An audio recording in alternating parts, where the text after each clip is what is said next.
And so good morning guys. For this day magbabike kami ng Mapita na medyo maingay. So malapit lang siya pero matarik sa may Daang Katutubo. Siguro it's more than 30 kilometers yon one way from here sa Barangay Kibaol.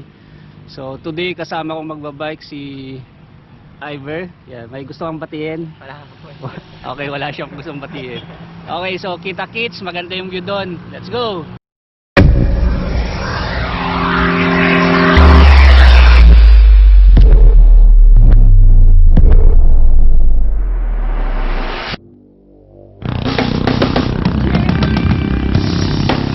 So ito yung famous bridge dito sa Lingayen, Padilla Bridge. Kasi color red. Suspension bridge ata tawag dito.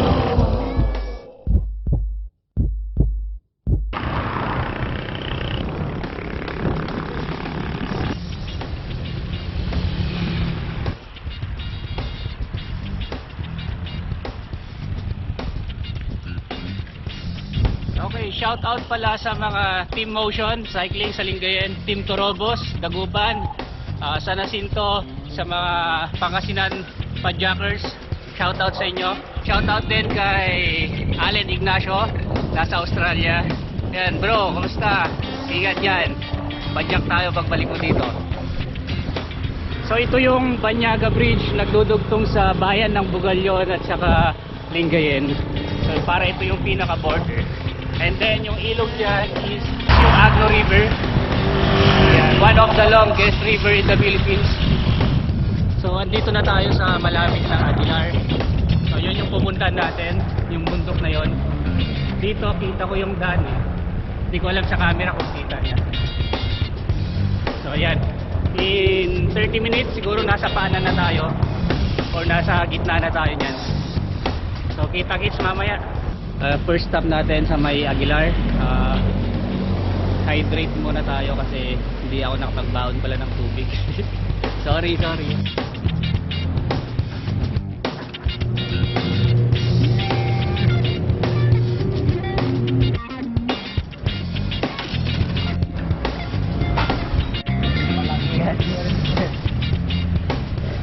Papasok na tayo dun sa may Barangay Lawag, Sitio Mapita.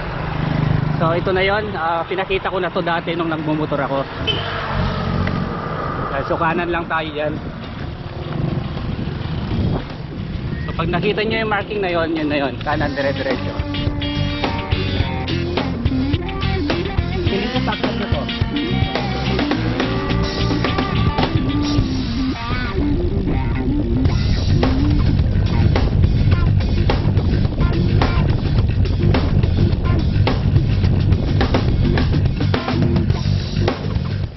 Oh, grabe.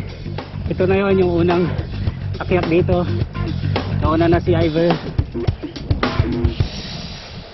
Hirap. Oh, grabe. Hirap, tinatahi ko na.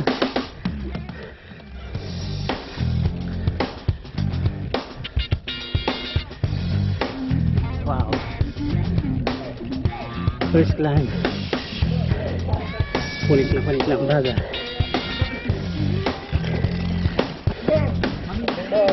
Morning.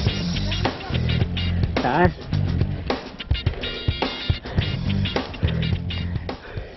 Binalikan pa ako ni Iver. Nabitin. Oh, hirap palang naka-rubber shoe. Sakit sa likod. Oh, last pag na agad. So, Wala pa po sa kalahari. nasa first climb pero grabe na yung effort. Hirap, parang ang hirap mag video pag pagod tapos lalo na pag may nakikita kang ganyan, no? Hindi ako kinakabahan. Gusto ko nang bumalik. Sige, kaya yan. Yan na yung pinakamakunat eh, no? Meron pa po doon sa Sodi na parang ganun din sa first line. Ayan, so naka tatlong climb na kami, wall climb. Ito na yung parteng rough road dito sa Mapita. Pero small portion lang naman to, no? Opo. Siguro 500 meters lang yan, no?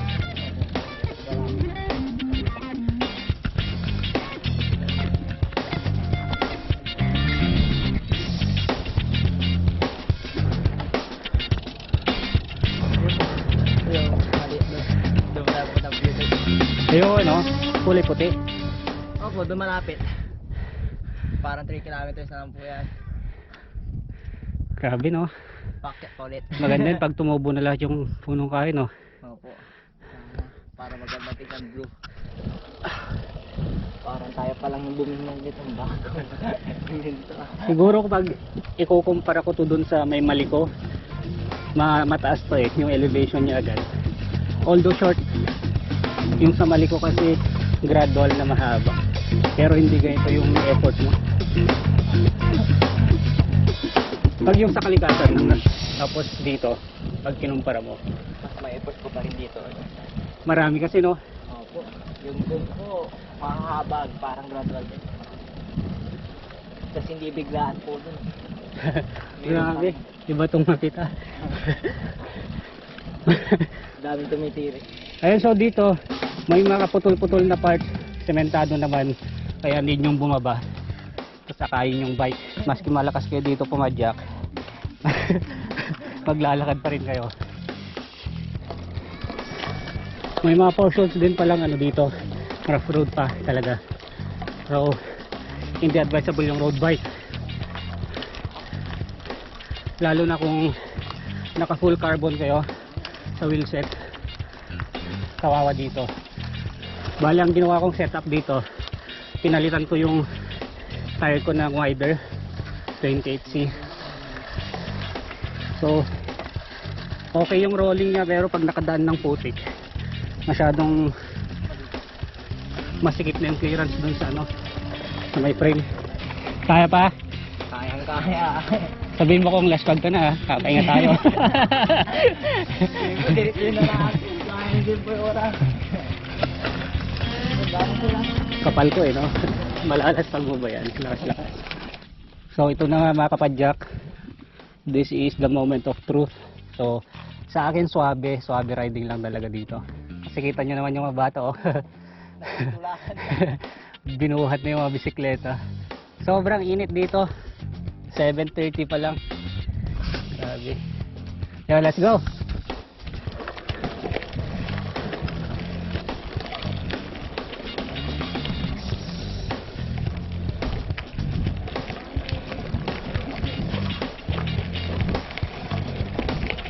Morning.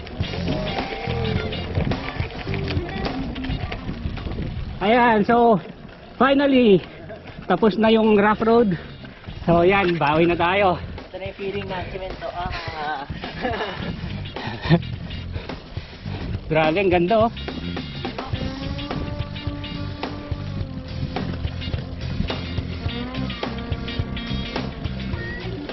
Pero mamaya tutuhugin ko to si Ivor. Hindi niya alam, nasa likuran na ako. Babanat ako sa kaliwa, hindi sa kanan. Panoorin niyo mamaya.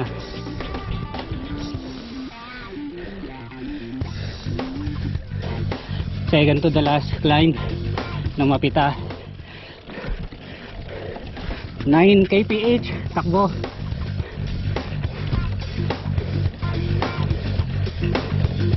Tara. Ito yung pinagbabawal na technique.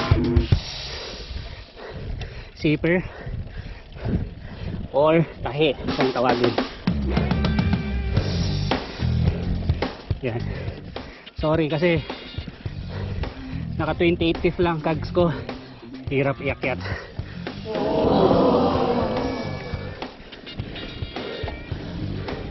Yeah. So kas.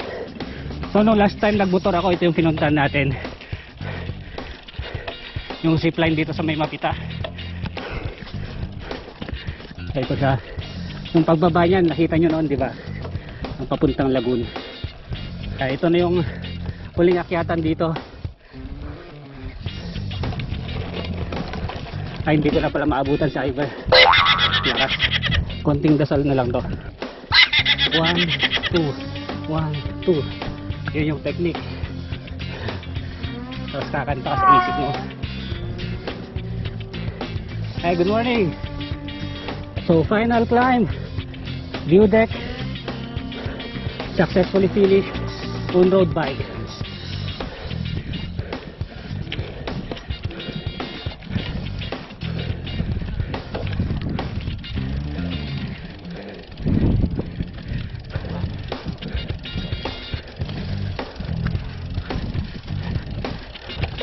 May trail pa.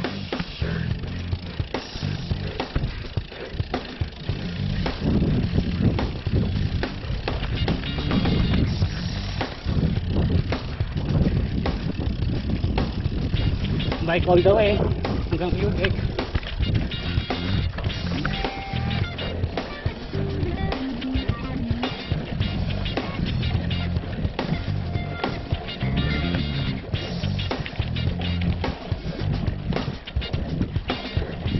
Effective talaga 28C, tapos 80% PSI. Wow! Woo! Sound view.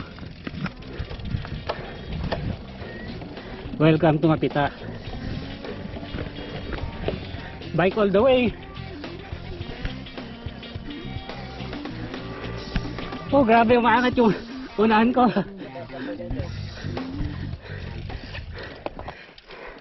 Yeah. Nice ride. So just arrived sa may view deck ng Mapita. Grabe. Ito yung pang 4th time kong hinakyat. 3 mountain bike, 1 motor. 5th time pala. Tapos road bike ngayon. So akala namin nung una hesitant kami kasi baka hindi kakayanin ng road bike. So good naman pala. Konting ano lang, ingat. Kasi aangat yung harapan. Tapos iikot yung sa gulong. Tapos marami siyang rabbit hole sa daan. Pang ilang akyat mo na dito, Iver? Hindi ko na rin po mabilang, kuya. Kasi ano basta mountain bike po yung una ko pong inakyat noon, yung Giant na blue. Tapos sumunod po yung sa kapatid ni Julio, sinirang ko lang din po kasi nasiraan ako na. Usually ba mag-isa mong nagbabike dito? Opo, yung yung dalawang ride po, doon po ako nagkaroon po ng kasama, motion tsaka kasama po yung mga bugal yun po. So far sa Pangasinan, ano yung pinakamahirap mong inakyat? Ito po kasi may mga portion po na lubak-lubak pa rin po Kawawa yung road bike po dito. Pero kinaya naman po. Taga saan mo kayo? San Carlos. Sa Linggid lang. May mga grupo ng mountain bikers from San Carlos City. So maaga silang nakarating dito. Dito na tayo sa may Mapita view deck. So okay naman, nakyat natin tong bike natin using road bike. So thankful dahil safe tayo nakarating.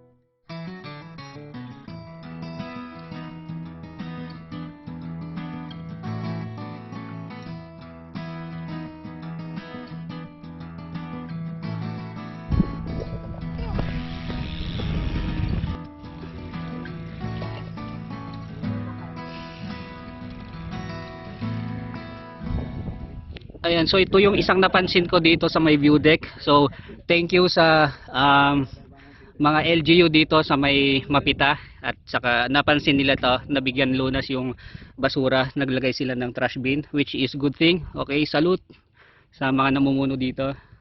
So ayan, kaya malinis na siya. So ayan, pauwi na tayo. Okay naman na. Saktong sakto before tayo pumasok, work from home, nakapag-bike tayo. So ito yung kagandahan ng work from home. Nakapag-bike ka pa. So malaking shoutout din sa mga lahat na taga Pangasinan, mga Pangasinan bikers, sa mga bagong subscribers.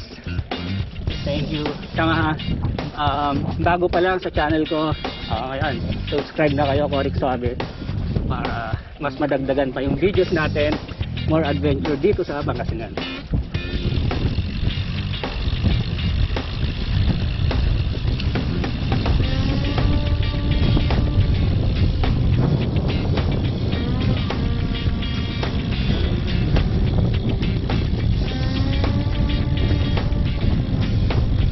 Ganda oh, para siyang snake no.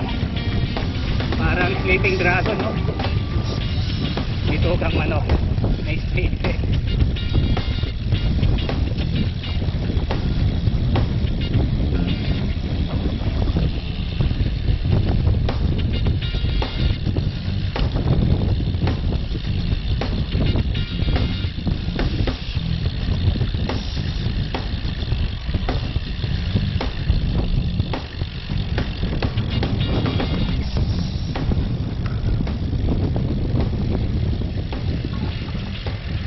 Ayun, naglakad si Iver. Kita nyo oh, sa video. Huling-huli. Pagod na siya. So dito, maraming beses kang magbubuhat ng bike dahil ililipat mo dun sa portion na simentado. So ayan, ingat lang kayo kasi maraming ano dito, rabbit hole. Siguro bababayin ko to pag di kaya. Parang no, hindi kaya. Nakarin ko. Madulas. Lakad-lakad tayo.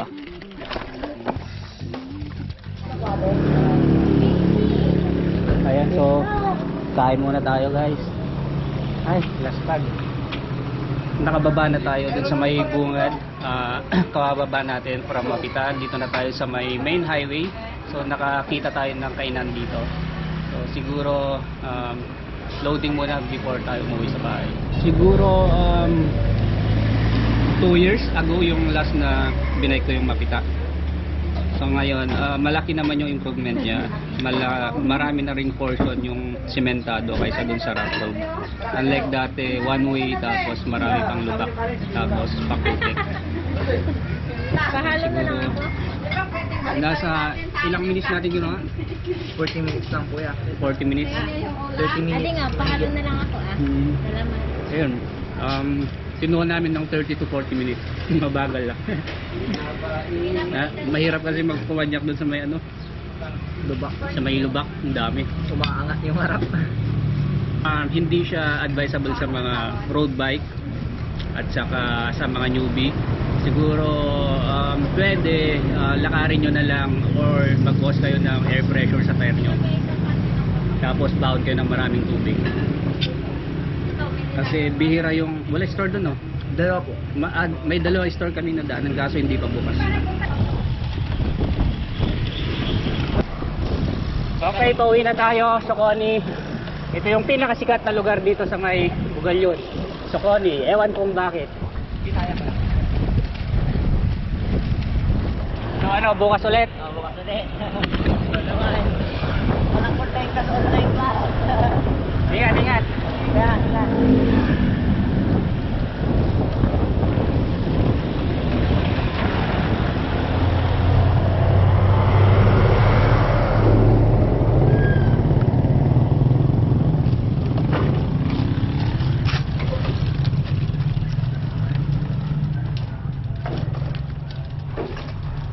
Ayun mga kapadyak, swabe riding lang. Medyo pagod, sobrang init. Siguro from here sa bahay hanggang dun sa may Mapita View Deck, 50 kilometers lang. Ayan, so sulit naman siya. So salamat sa mga viewers. Yan, kung nanonood ka hanggang ngayon, thank you, thank you. So subscribe na. Hanggang sa muli, sa next ride natin. Thank you. Ride safe!